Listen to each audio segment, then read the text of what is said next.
दर्शकों, कुछ खबरें सिर्फ राजनीतिक नहीं होती, वे आने वाले समय की दिशा तय करने का संकेत भी बन जाती है।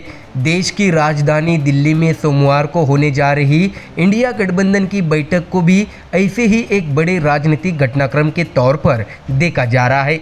2029 के लोकसभा चुनाव भले अभी दूर हो, लेकिन विपक्ष ने अभी से अपनी राजनीतिक बिसात बिछानी शुरू कर दी है। बता दें कि नई दिल्ली के संविधान क्लब में होने वाली इस अहम बैठक में कांग्रेस, समाजवादी पार्टी, तृणमूल कांग्रेस, राष्ट्रीय जनता दल, शिवसेना, उद्धव गुट, एनसीपी, शरद पवार गुट समेत 23 राजनीतिक दलों के शीर्ष नेता एक मंच पर जुटने जा रहे हैं।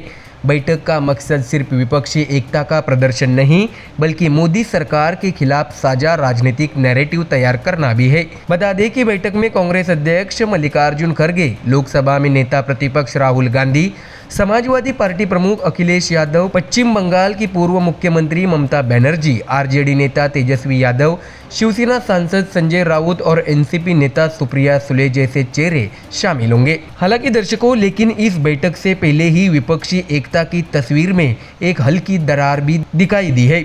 इंडिया गठबंधन की महत्वपूर्ण सहयोगी डीएमके ने इस बैठक से दूरी बनाने का फैसला किया है।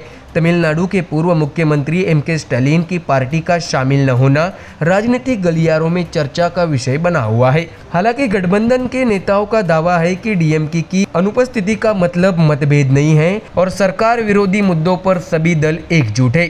तो वही दर्शकों, कांग्रेस महासचिव जयराम रमेश ने बैठक से पहले केंद्र सरकार पर तीखा हमला बोला है। उनका आरोप है कि देश में लोकतांत्रिक संस्थाओं पर दबाव बढ़ रहा है, जांच एजेंसियों का राजनीतिक इस्तेमाल किया जा रहा है और करोड़ों लोगों के मतदान अधिकारों पर असर डालने वाली नीतियां लागू की जा रही है। बता दें कि कांग्रेस का दावा है कि महंगाई, बेरोजगारी और आर्थिक चुनौतियों ने आम जनता की कमर तोड़ दी है। विपक्ष का आरोप है कि बढ़ती कीमतों ने घरेलू बजट को बिगाड़ दिया है, युवाओं के रोजगार के अवसर सीमित हुए हैं और निवेश का माहौल भी प्रभावित हुआ है। ऐसे में दर्शकों, दरअसल यह बैठक सिर्फ वर्तमान मुद्दों पर चर्चा भर नहीं है, इसके पीछे 2029 के लोकसभा चुनाव की लंबी राजनीतिक तैयारी भी छिपी हुई है। विपक्ष समझ चुका है कि 2024 और उसके बाद के राजनीतिक समीकरणों ने भारतीय राजनीति को नए मोड़ पर ला खड़ा किया है। ऐसे में इंडिया गठबंधन अपने भीतर की चुनौतियों को दूर करते हुए एक साझा एजेंडा और मजबूत संगठनात्मक ढांचा खड़ा करना चाहता है। सूत्रों की माने तो बैठक में चुनावी रणनीति, राज्यों में सीटों के तालमेल, संयुक्त जन आंदोलन और संसद के भीतर तथा बाहर सरकार को घेरने की योजनाओं पर भी विस्तार से चर्चा हो सकती है। तो वही दर्शकों, दिलचस्प बात यह है कि विपक्ष सरकार की विदेश नीति को भी बड़ा मुद्दा बनाने की तैयारी में है। कांग्रेस और सहयोगी दलों का कहना है कि विदेश नीति को राष्ट्रीय हितों के अनुरूप अधिक प्रभावी बनाने की जरूरत है। वही केंद्र सरकार लगातार अपने कार्यकाल की उपलब्धियों, वैश्विक मंचों पर भारत की बढ़ती भूमिका और विकास योजनाओं को अपनी ताकत के रूप में पेश कर रही है।